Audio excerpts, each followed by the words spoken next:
Da da da da da. We got a show for you. Da da da da da. It's a podcast. Da da da da da. It's Matches and Shannon. Da da da da da. It's NOMS. Hope you last. How are you, man? I'm good. How are you? I'm good. Good. I see you got your Amazon Optimus Prime on. Nice. Nice. Absolutely. I've got my favorite two knuckleheads on my shirt. Hey, that's us. That's right. That's right. And you can get this if you come to my house. That's right.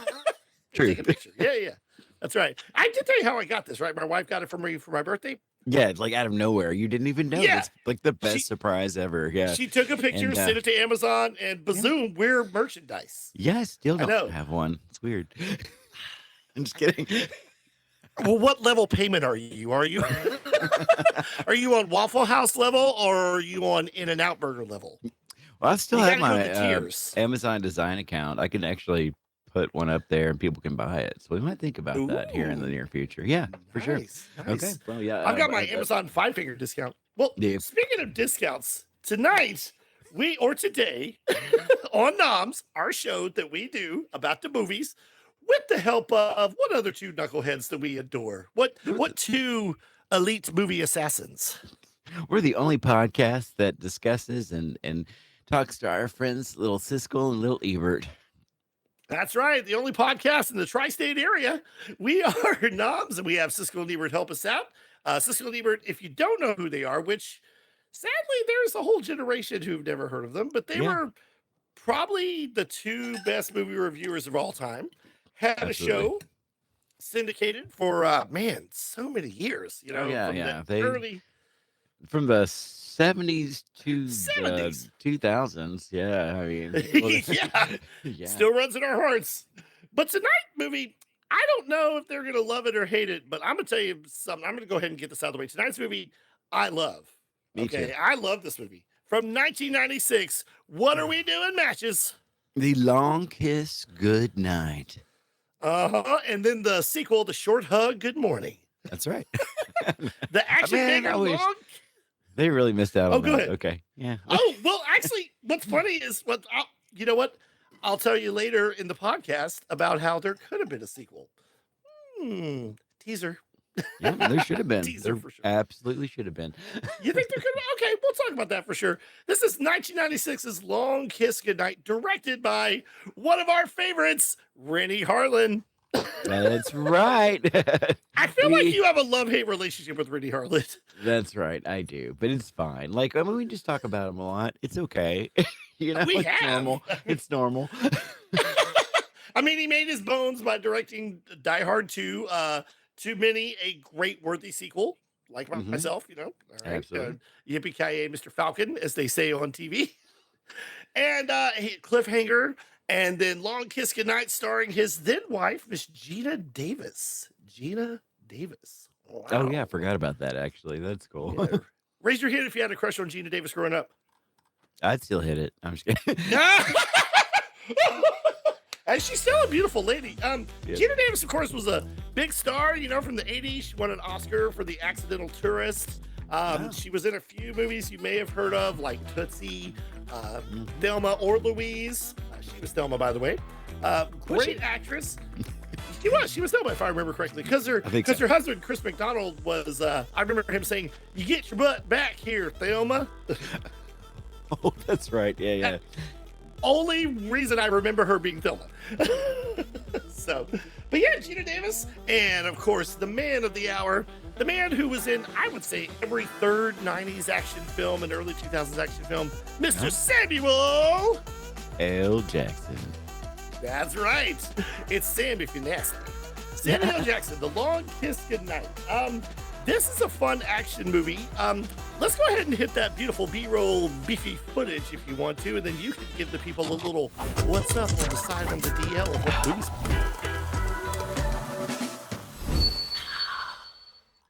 In the words of my daughter, Rocket, that is so satisfying.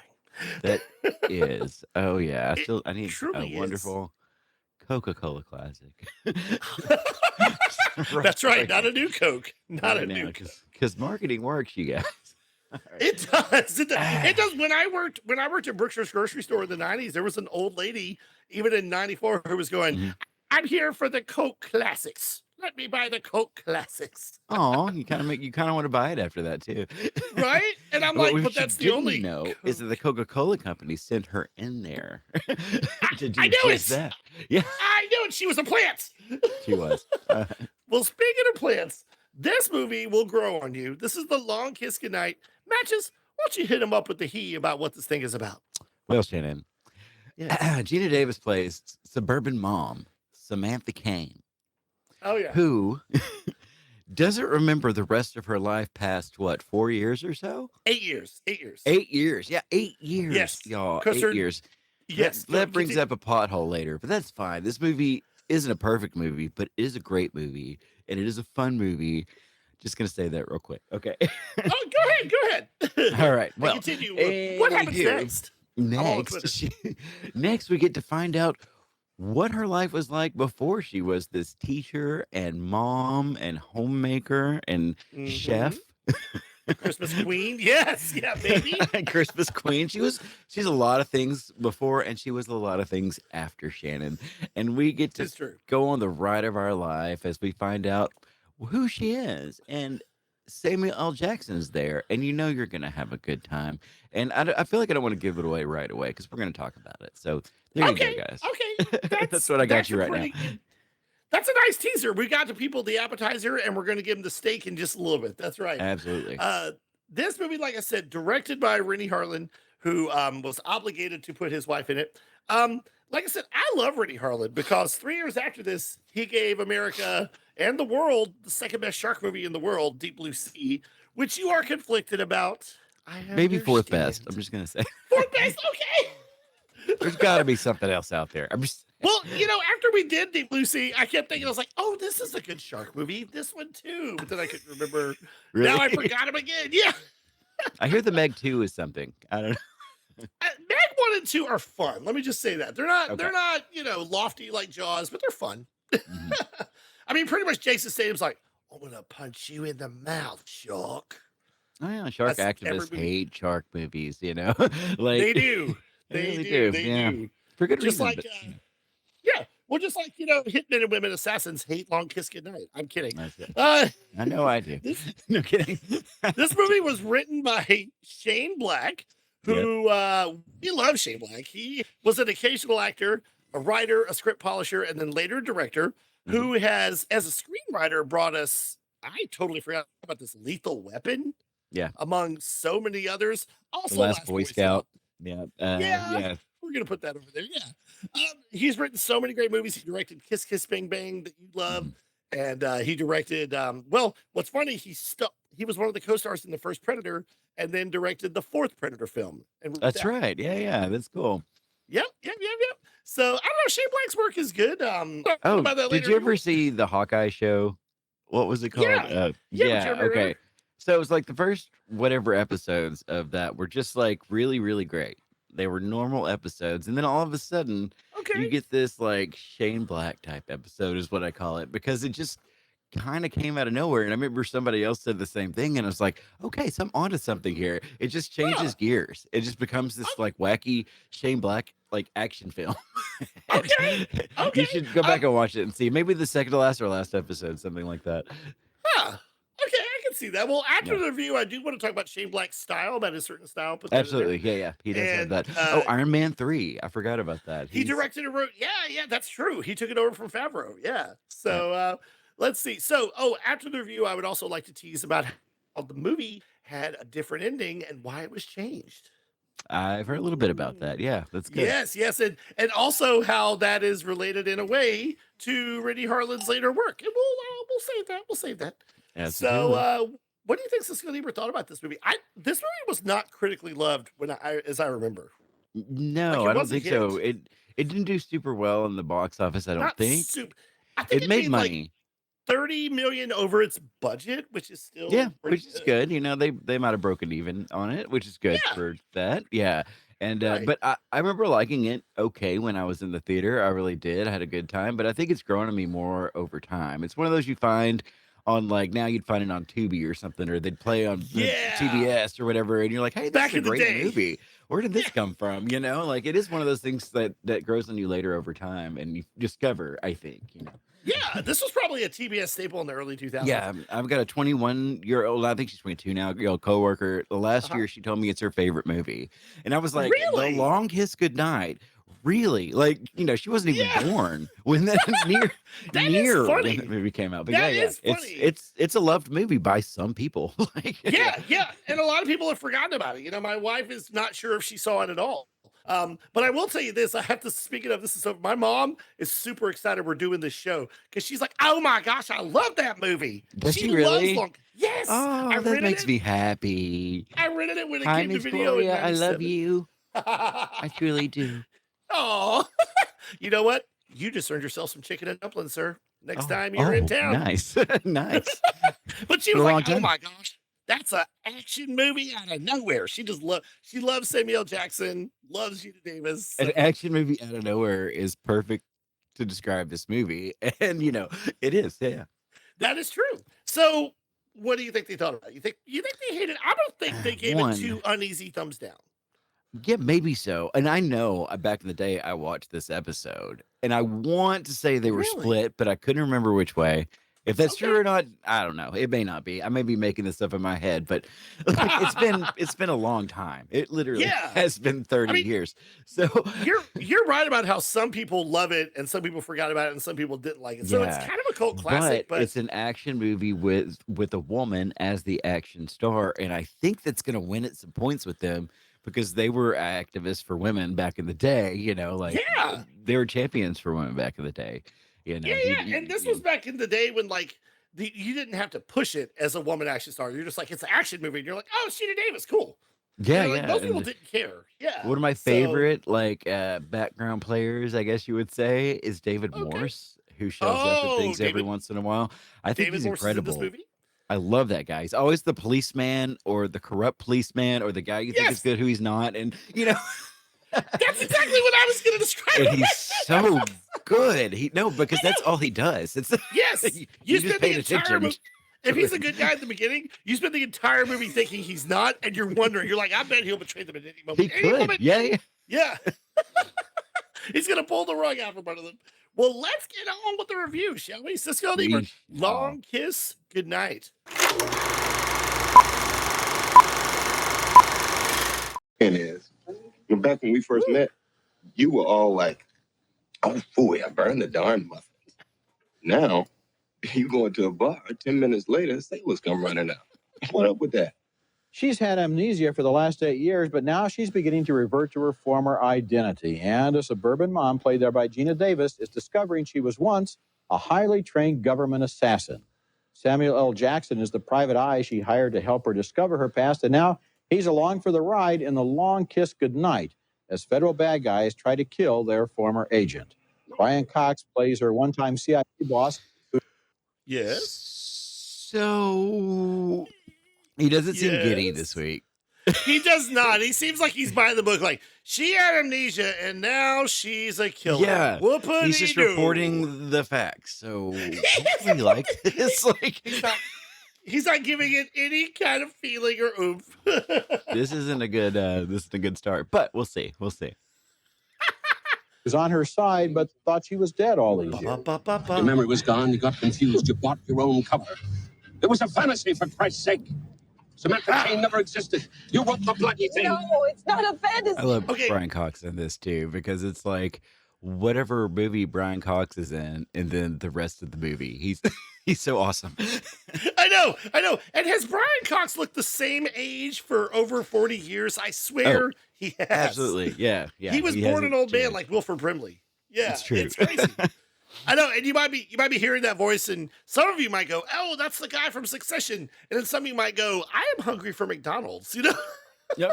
it is crazy to think he's had such a varied career that now he does the ba ba ba ba ba. Yeah, or you want to like take a screenwriting seminar from adaptation, or right. Or you don't trust him to bring in Wolverine from the cold with a government agency. Oh yeah, X2. Thank you. Yeah, he was. That's great in right. that. Yeah, Brian Cox is awesome, and he is awesome in this movie. As you saw at the beginning with Samuel Jackson's "Oh phooey, I burned the muffins." This script is just crackling with some of the best one-liners and jokes and dialogue. There's so many. I was forgetting them as I was learning new ones while I was watching the movie. It's like, oh, I gotta remember that. Oh, I gotta remember that. I know. I meant to write it down too. It's so funny because I mean that was typical in the '90s. It was like action movies with a sense of humor. You know, like especially if Schwarzenegger was involved, you'd be like, "That hit the spot.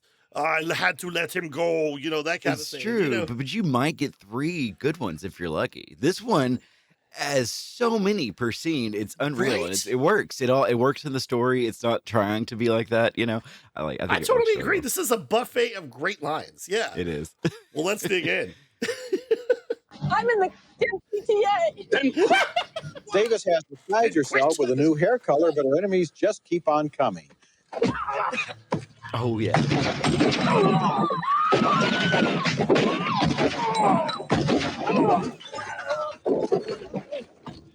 The movie is like the perils of Pauline. She's threatened with being shot, blown up, and drowned. And here, I think he's a good bad guy. His face is very symmetrical, but if you notice, it only draws attention to his lazy eye a little bit, or it throws Really? everything off. And I think that Now, makes him see- an even more compelling bad guy. I would replace L with CR. This is Crazy Eyes Craig Bierko playing the villain Nicholas. He's in a Crazy lot of Eyes stuff. Craig Bierko. And it's funny because I thought he was in a lot more stuff from that area. Like I thought he had been on Friends, but he had never been on Friends. But he seems like the kind of guy who would be on Friends. Like I think there was hey, somebody Ross, that looked like him too. That was, it kind of Yes. reminds me of the guy from was it The Frighteners? Yes, the husband Peter. And then something. and there's another guy Peter that Dobson. reminds me of him a little bit. So maybe that's Huh. it. Yeah, but he had definite crazy eyes. Yeah, Craig Bierko. absolutely, yeah. And But what he's a else good was bad he guy. in? He was in a lot. I thought I wrote it down, but I did not. Let's see. I had looked earlier, and it was just, oh yeah, there he is. Okay, let's He's see. that guy. He's that We're guy. gonna go through that real quick. He was on the 13th floor. I know you never Okay. really saw that one, but we're gonna do that. That's the Heard movie of that it. came out the year The Matrix came out, and we thought the 13th floor was gonna be what The Matrix turned out to be, and vice versa. Okay. Yeah. It wasn't as good as The Matrix, and we thought it was going to be, the movie. And then so when Matrix came out, we're like, we'll go see it. And then it was just like, holy crap, what was that? Well, he is great as the villain because, like you said, he does have, well, you said lazy eyes, but I would say crazy lazy eyes. And he's got that, like, typical 90s action villain of, he says the cool one-liners, and he's like, doesn't care, and he's cold, and, he finds out, well, we'll talk about that later. He finds out he has this connection with Charlie, and Charlie Baltimore, of course, being her CIA assassin name. Yeah. And Samantha Cain, the nice little Hallmark lady from the beginning. Oh, that's right. He's been in some spoof movies like Superhero Movie and Scary Movie 4. He was in For Your Consideration as a talk show host. Nice Christopher Guest movie. Yeah, And he he's in does Sex have- in the City for a couple episodes back in the day. Who Ally was it? McBeal. I think I remember him Really? from that. One Okay, episode or two. okay. Yeah. Nice. He does have this one great line towards the end when a operative is on the walkie-talkie with him. And he's like, that's all I know. I'm dying. He's like, continue dying. Out. Oh wow. He Yeah. did a lot of one episodes of a lot of famous like TV shows like Wings and Yes. Murphy Brown and stuff like A that. lot of So, TV work. yeah. Well, let's see how he menaces Gina Davis now. I think it's just pillow talk. Exactly. she faces death by freezing. Without all the favors there, Chuck. Look at his eye. Already letting you spend time with the kid while you freeze to death. The Long Kiss Goodnight has a lot of energy and a lot of craftsmanship, and it will probably do the job for action fans. But for me, it just seemed to be going through the high-tech motion. Ebert. Disagree. Ebert. Well, I think time would change his mind on this one. I really think truly so. do. Maybe he had seen too many quippy action movies back in the 90s, and he was like, I've done it. I've seen it. I bought the ticket. Maybe. Yeah, even back then it was kind of like, okay, that was another one. It was pretty good. in a series of movies. Yeah. Yeah. So, well, okay. So apparently he is unamused. Yeah, I don't know. I think if they are split, like I think I remember, it's gonna be Siskel's gonna be our champion this week. Let's see what he says. I'm curious to see if he says, "Well, See, I didn't feel that way. I did at the beginning. That? Oh, he just said I didn't feel that way. Oh, good. Okay. Feel that way. I did at the beginning. I thought, oh, we're all going over the same turf. Then the sheer bravado of can you top this with one thing after Did another. you say our magic phrase? Top that. Oh yeah, I believe he did. There's no way you can top that. I kind of like that. That's cute. I do too. I love it. It's like a little button that we push. The top that button. Push it. Won me over. I mean, here you have Gina Davis being directed by her husband, Rennie Harlan, and I don't know what their psychological connection is together. I sat there and I was stunned at just what she has put through. You call it the Pauline. I mean, there's some spectacular stuff that's done here. The odd thing is, I preferred Cutthroat Island, which was a box office. That movie was notoriously bad and almost ruined hers and a lot of people's careers. It actually kind of did. I don't believe she was in a whole lot of like starring roles after that in movies. No, she was in the hole when this movie came out. Like, yeah, I can't believe to the point that they still talk about it online, and like he just said that out loud. Like that's he said I crazy liked to it. Cutthroat Island, for those of you who don't know, was a pirate epic movie directed by Rennie Harlan, starring Gina Davis and Matthew Modine, that was supposed to be a big Christmas time hit in 1995, and it is notorious as being one of the like Hudson Hawk Last Action Hero. Modine's career at the time, it did. Did it ruin Modine's career? Absolutely, at the time, yeah. He came back, but of course, but yeah, it was this pirate movie from '95, and I was looking forward to seeing it, and then all of a sudden it just went. Critics hated it. No one saw it. To this day, it's kind of a joke. Like I said, like Hudson Hawk or Last Action Hero or all those other movies, Heaven's Gate, Ishtar. Movies that people talk about and they go, "Whoo, we will never speak of this again." Yeah, well, by all accounts, Ishtar is a great movie. It just had a horrible production. So I still want to see it.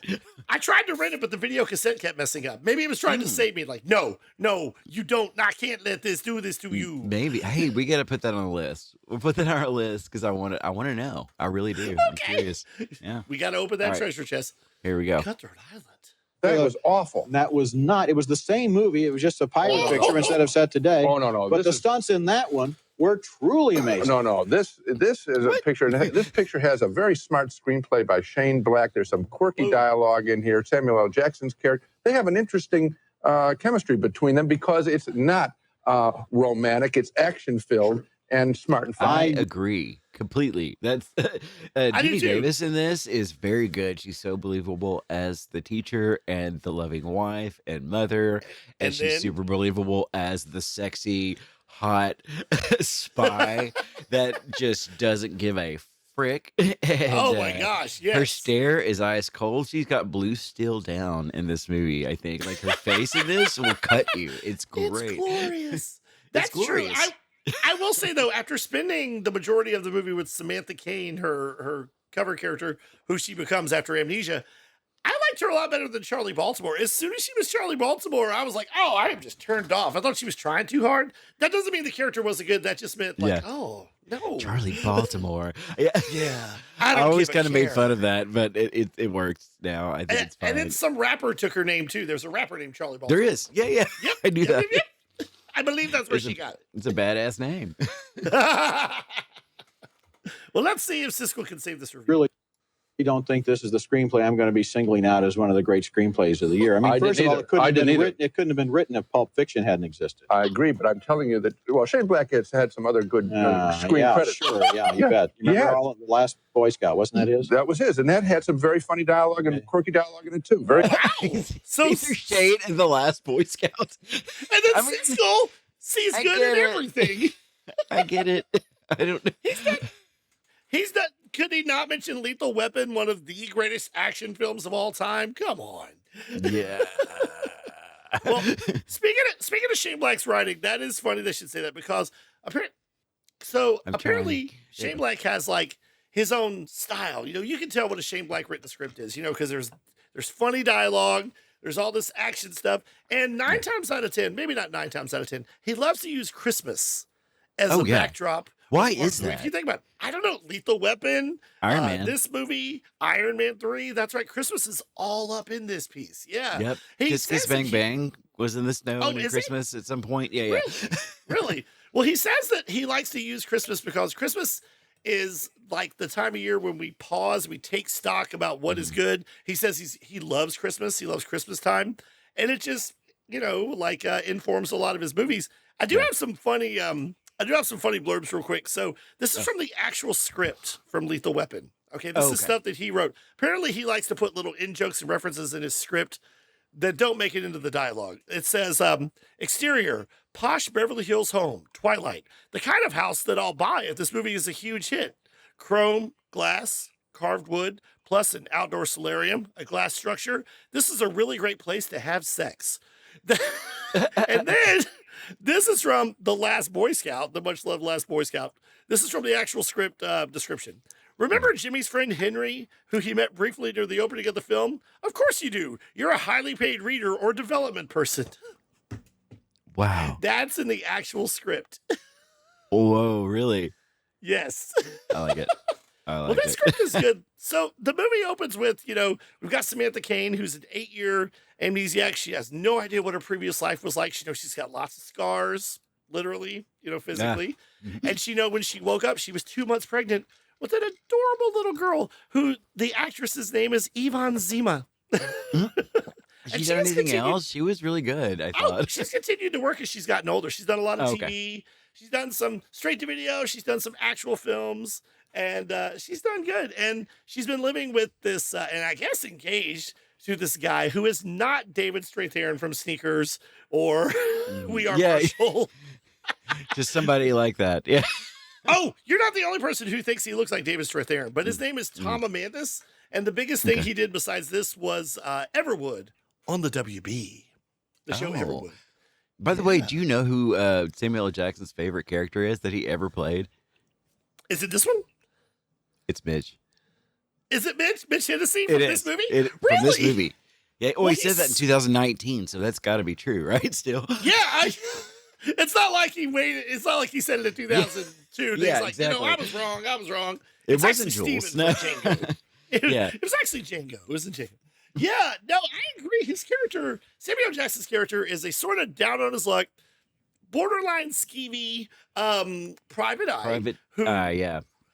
Who works for like the lowest, he'll take any job pretty much, because the opening, when we see him, he's busting a guy for prostitution as a vice cop with his squad, which is made up of homeless people that he got off the street. And the prostitute is his secretary. Yeah. Just to catch everybody up, if you're a private eye, you don't really have the power to arrest anybody, not like a police does. Maybe a citizen's arrest. But he thinks he's a cop. The guy. The guy. The guy. I'm just catching everybody up. Oh, no, I get it. Legally speaking, not only do we do movies, we also inform you of the law. Yep. We do. And design tips. And the secretary is played by Melina Karkaritis Korkadom. Yeah? You know from Is that right? No, I don't know how to pronounce her name. Is it Karkaritis from the TV show Providence? And she's done a lot of other big stuff over the years. And it's like Canicaritis or something like that. Canicaritis, arthritis. I don't know. But anyway, she's his spunky secretary. And he had been hired a long time ago by Samantha Cain. She hired many private eyes to try to find out, who she was and where she came from. And he was the only one who actually gets a piece of evidence and leads her to find out what she's going to be. And the funny thing is, I talked about earlier how she was the Christmas queen. She lives in a town like a Hallmark town. Did you notice that? It's like a Hallmark town. Every day's Christmas. Oh, yeah. And I guess I get why Shane Black does that with Christmas, because it's like, watching a train crash into a giant nativity scene or something. It's beautiful. It's like, this is supposed to be peaceful. And then all of a sudden, it's all messed up. I know, right? It's like, oh, the presents are ruined. That's right. Grab the eggnog.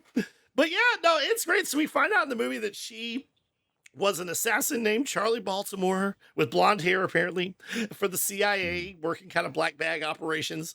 And I mean, it was kind of hush hush, but she was working for the good guys, and she finds all these clues. Apparently, she had a fiance, and there was a honeymoon involved, but it's not. You know, the fiance was actually her target, played by David Morse, as you talked about earlier. Yeah, we love David. It was Morse. a code. It was all in code. It was all in code. And Nicholas, Craig Bierko, was actually he was like a psycho assassin, psychological warfare guy who she slept with to get information out of him, because, you know, not only did she use her guns and her fists, she also used her body and sexuality. That's right. Yeah, she did not care. She could just get the job done. That's all it was. Oozing sensuality. That's right. Yeah, using whatever. Kind of like James Bond, using what you got to get what you want. That kind of thing. Yeah, so it's a cool plot. And then we find out that Nicholas, the evil guy, is the kid's father, little Caitlin. Yeah. Did you not know that? No, I'm just kidding. I know. Did you watch this movie, sir? I did. I did. It's so good. Let's talk quick about how pieces of her old operative life kind of pop up. Like when she's cutting carrots. We got to talk about this scene. Okay. Oh, I thought, okay. So she's cutting up carrots slowly, you know, and then all of a sudden she starts doing this like Gordon Ramsay. Yeah. Right? Yeah, she keeps going. She's like, hey, talks to her husband, can you take a look at something for me? She's just going. She's like, I was a chef. I'm a chef. Give me something else. They throw other stuff there. And then they throw up a tomato, and she throws the knife through it. It lands into the wall, I guess. And they're like, chefs do that. She was a tomato assassin. That's right. That's right. That was one they showed in the trailer when they first showed the trailer on TV. That was one of the best parts of the trailer. And it's funny, too, because you're thinking, like, they're going to waste all their vegetables. There's no way they can eat them all in one night. Yeah, they just wasted their entire... cheesy good 90s effects in this, I think. Like, yes, very much. Like, she gets into a car wreck at the beginning with this handsy old man who's drunk that she's trying to take home. And they hit a deer, and she stumbles out and breaks the deer's neck. That's another part of her that comes out. Here's my question. What happened to the old man? The car is on fire. He's sitting there passed out. Does he die? They don't mention him. Yeah, I forgot. I was thinking she was about to go and like pull him out of the car, but that didn't happen. She just went and broke the deer's neck and passed out. Yeah. Yeah, exactly. So what happens to the old man? That's what I want to know. Does he just walk up and be like, that was a wild Christmas party? Yeah. What else were we going to talk about? There was something. Oh, yes. Okay. I got to talk about how the ending was changed. So Samuel Jackson accompanies her. And, you know, as Ebert said, there was no sexual chemistry, which I'm glad, because it was just like he grows to really grow fond of her, you know, as a good friend and a confidant. And she depends on him as a partner. They have a great relationship in this movie. And, and let's not mention the fact that, like, his ex-wife does not trust him because every time he gives a gift to his son, she, like, runs a check on it. Yeah. To make sure it's that. She'll, like, if he gives him a bike, she'll check all the neighborhoods to make sure there's no been bikes stolen, you know? Yeah. Kind of call the Lear's bike shop and make sure. Yeah. Jeez. Of course. But Sam Jackson, you know, he has some of the best dialogue in this movie. They all do. I mean, he has some of the best lines. And so, okay, so the ending of this movie was supposed to change. Now, at the end, turns out she was trying to foil this CIA-backed false flag operation where they're going to make it look like a terrorist is trying to blow up Niagara Falls just so they could get more money for the war on terror. So they're basically trying to loosen the purse strings by killing people themselves. Does that make sense? Yeah. Yeah. So she finds a way to stop it. And Samuel L. Jackson, you know, he helps her. He gets shot really bad. He was supposed to die at the end of the movie. In fact, he did die. And a test audience saw the film.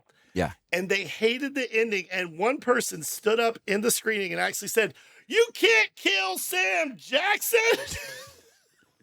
So they changed. Wait for it. There's a wraparound. So they changed the ending to where Samuel Jackson's character Mitch lives, helps saves the day, is seen a hero by his son, gets to talk to Larry King. You remember that? Oh yeah. Yeah, that's so good. But then 3 years later, Rennie Harlan proved everyone wrong that you can't kill Samuel Jackson in Deep Blue Sea. He did. Which I told my wife that, and she's not even a huge movie fan, and she thought that was hilarious. Like, you can't kill Sam Jackson. It's good. Yeah. I like when they finally they show he actually is alive. I mean, his mouth's all bloody and stuff like that. He comes out in the car, in the back of the van, and he's like, "Can't kill me, motherfucker." It's so good. Oh my god. I know, like, I can't even say half the dialogue that he said. It's so good, but I mean, like when he's driving her, to go find the information, and he nearly runs off the road, like catcalling a pretty lady who's running down the road. He's like, yes. yeah. And she goes, you nearly killed us. Just lean your head out the car and go, woo woo. He's like, I did not go woo woo. I appreciated her form. Yeah, I did not go woo woo. He basically did, but yeah. Before we get to the review of this movie, I have to say, I noticed this for the first time ever, and I'm wondering what it means. There is a scene where, so she has Samuel Jackson call his office because she knows that he's being tapped. The office is being tapped. He's on a payphone. They're on a beach. In the background on the beach, there was a lady in a wedding dress by herself running across the beach. You see it in the background, and then it changes, and then it goes to the rest of the scene. And you're like, why is that wedding dress lady running in the background? Yeah. Okay. Did we never find out, I guess? No, we didn't. Did she run away from her wedding? Is she late for a costume party? Does she love to run in wedding dresses? Is that the way she gets her, her cardio? Yeah. I don't know. But yeah, that's weird. I'm going to look up trivia real quick. Let's see. Too, and I couldn't find it. And there's one other thing while you're doing that. So her daughter early in the film, hurts her. She's skating, and Gina Davis her character is being unnormally tough on her. She's like, do it. She falls, and Gina Davis goes up to her. She goes, life is pain. Get used to it. And then later, the daughter has to say that to her when she's passed out, and she's trying to get her to come back to life. But it's funny because over time, I have jokingly used that line. Like with my kids, I'll be like, life is pain. Get used to it. Like when their homework's hard, or they don't like how their fries are cooked. Life is pain. Oh. Get used to it. Yeah. Here's one fact. Shane Black became the first writer to sell a script for $4 million here.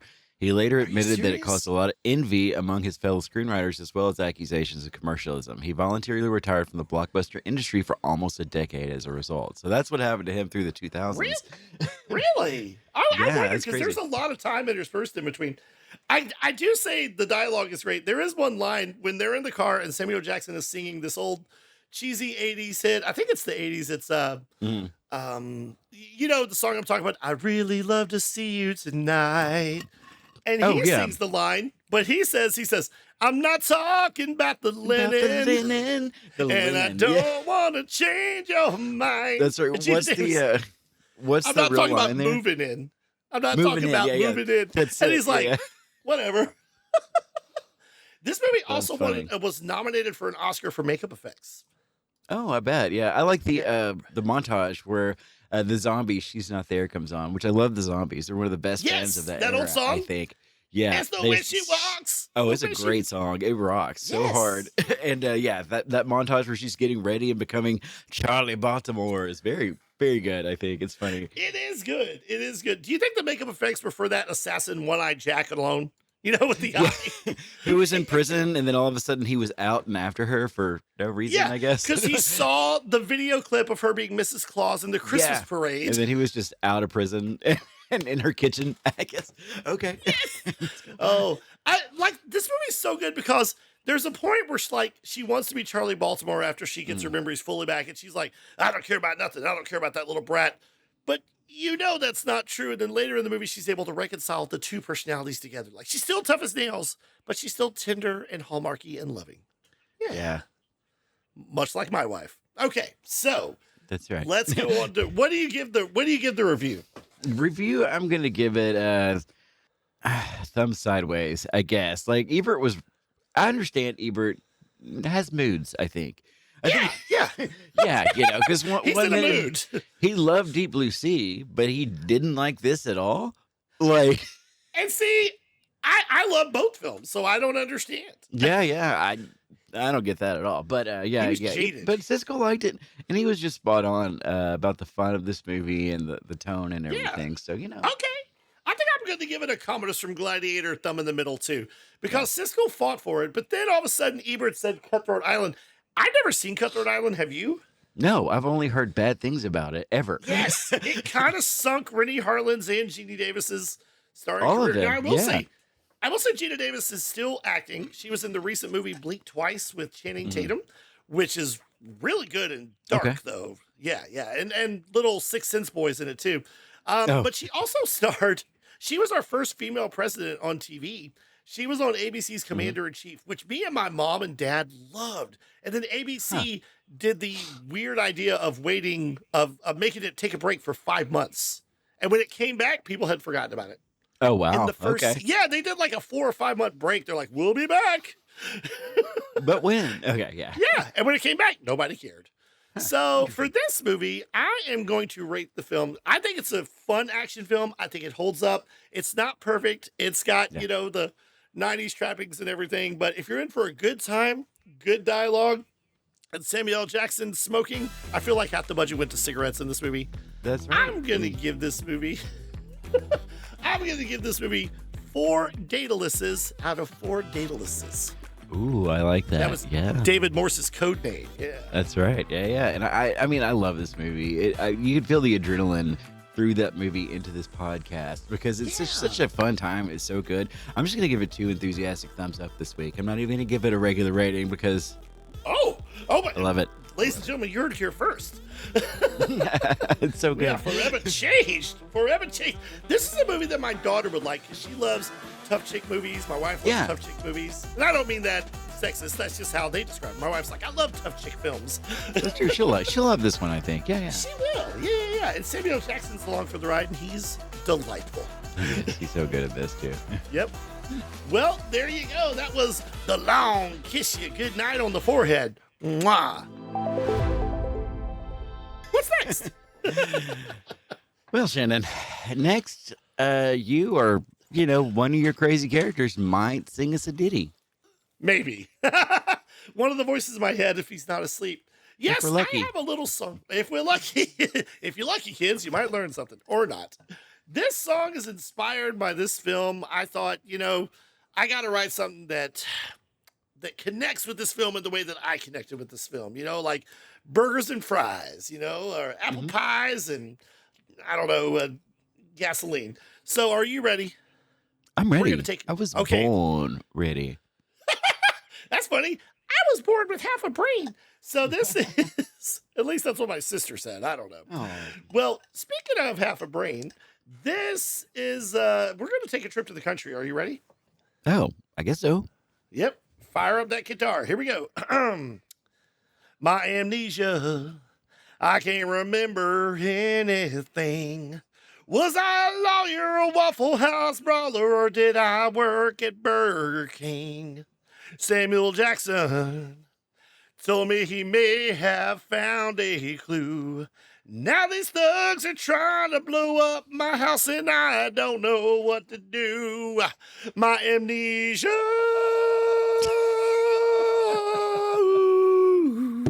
My amnesia. Amnesia, who are you? I just figured out what you were doing. You just got Brooks and done. Oh, yeah. Boom. Thanks, El buddy. Dorado. El Dorado's own Kix Brooks, by the way. Did you know that? No, I didn't know that. Are you serious? Yes. Oh, that was all I heard as soon as Brooks and Dunn came out on the charts. It's like, that one guy's from El Dorado. That one guy's from El Dorado. Yeah.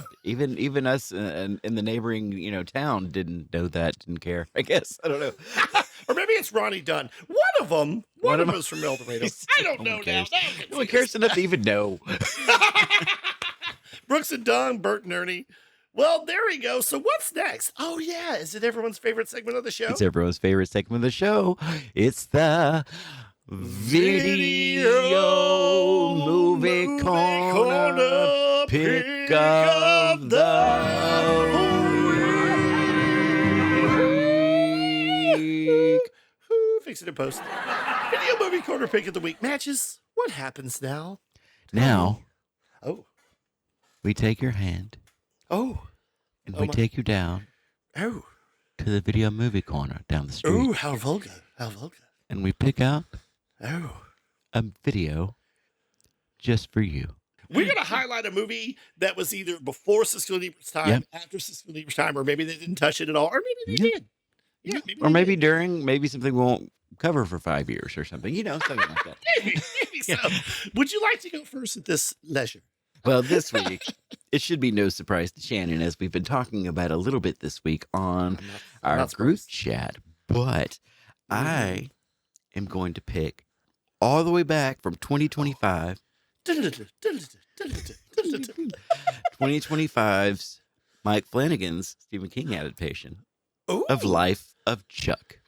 Life of Chuck. I've just seen this masterpiece of a film, and Oh my. it's good. It won't have wide appeal, I don't think, but it's a really nice celebration of life. It's slightly abstract. It's very feel good. It takes place in 3 acts, and it's all about the life of a Of who? man named Chuck, played by Tom Hiddleston, and various kids at different stages of his life. Because it kind of starts at the end and goes to the beginning. So you have Act 3, Act 2, and Act 1. And it's not exactly what you think Benjamin it's going to Button. be from the very beginning, because he's not even really in it until about 40 minutes into it, 30 minutes into it. I don't know. Oh, okay. Yeah. You don't know what to expect, and people have said it's as brilliant as The Green Mile or as Shawshank Redemption or maybe even The Ooh. Mist. And it's not like those at all, so don't expect that.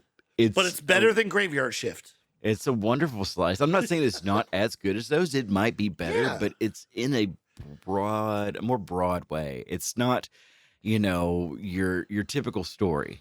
Okay. Yeah. So But it's a one nice, of those. nice celebration of life is the way It's I describe it's it, and it was it's a delightful to non-horror watch. Stephen King. Non-horror Stephen King. You're right. Yeah. There's some slight bits that are a little bit, is that getting scary? A little bit, but it's good. It's got a lot of people in it. Matthew Lillard's in it. Ejiofor. I don't know how to say his name. Chiwetel. I actually Chiwetel. do know how to say it. It took me almost 20 years. Yeah. Chiwetel Ejiofor. Yeah, one of my favorite actors, I think. He was in Serenity. He guy. was in Yes. a lot of things for a long time, but he's brilliant. And then there was Karen Gillan is in it from Guardians Doctor of the Who, Galaxy. of course, and Guardians of the Galaxy, Yeah, and Marvel. we love Karen Gillan. Yep, it's got Matt Lillard in it. It's got I'll be right back.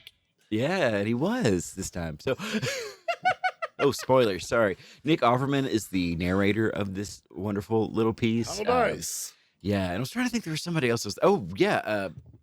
From Ferris Bueller, Mia Sarah.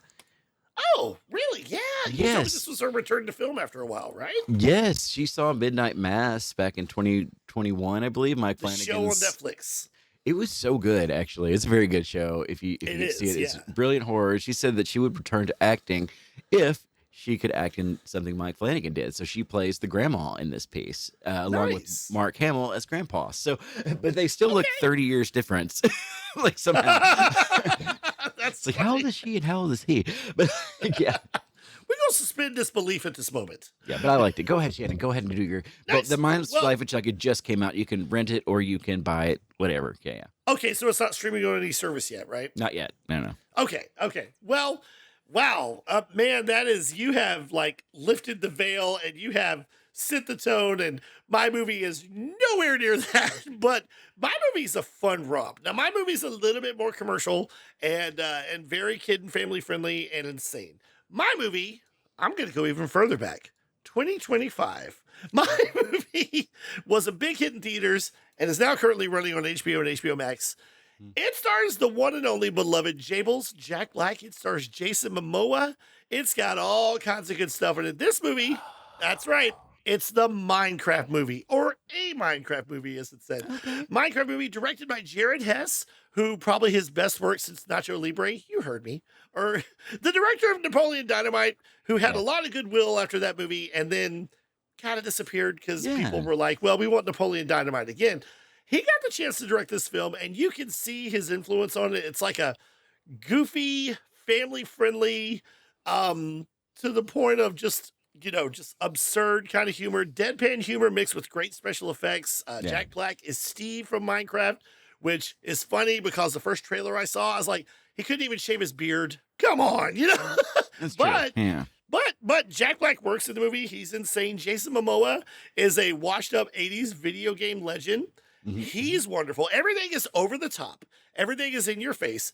You just have to suspend your disbelief at the very first 15 minutes of the movie, you're like, okay. Either you say, okay, I'm in, or you're like, I'm not watching this. I think it was fun and it was funny. And yeah, I was a little skeptical of Jason Momoa at first, but he was delightful in this movie. The Garbage Man is great. Yes. And like I said, just like you had to just kind of go with it. Uh-oh. And my wife's description of the movie is perfect because, you know, she has a silly limit. She said, that was ridiculous, but I really liked it. The Minecraft movie is a whole lot of fun. It is currently running on HBO. It's on DVD and Blu-ray, and it's streaming on HBO Max. Check it out! Minecraft movie, baby! Yeah, let's go crafting. And that was the...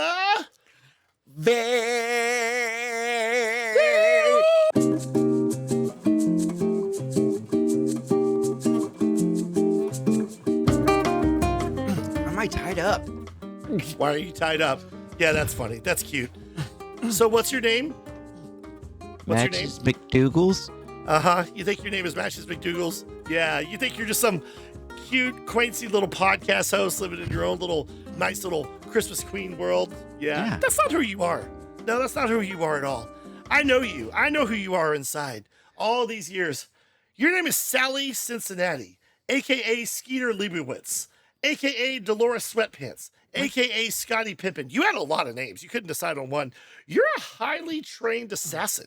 You used to work for the Kiss Army, then the Salvation Army, and now you work for Dumbledore's Army. That's right. But you went dark years ago. You don't remember any of this, do you? That's insane. You were the best operative we had, and we now need you to take down Operation Boom Boom in the Champagne Room. A big operation that's going on as we speak. You don't know anything about your life, do you? Well, I got news for you. Uh-oh. Oh, he remembers. He remembers. Cut feed. Cut feed.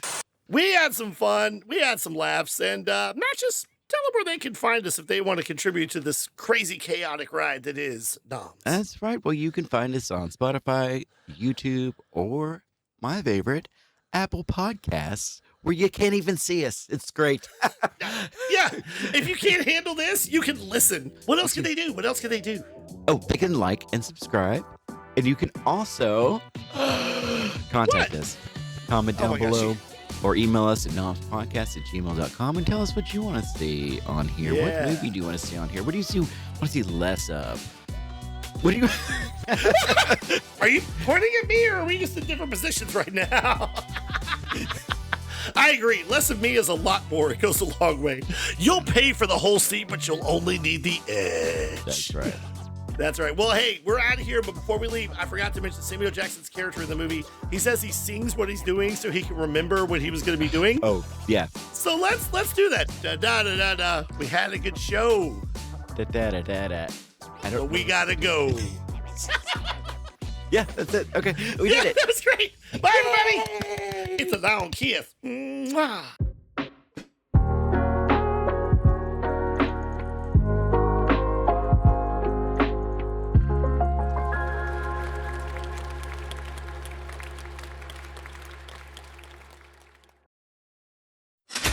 Nom nom nom. Nom nom nom.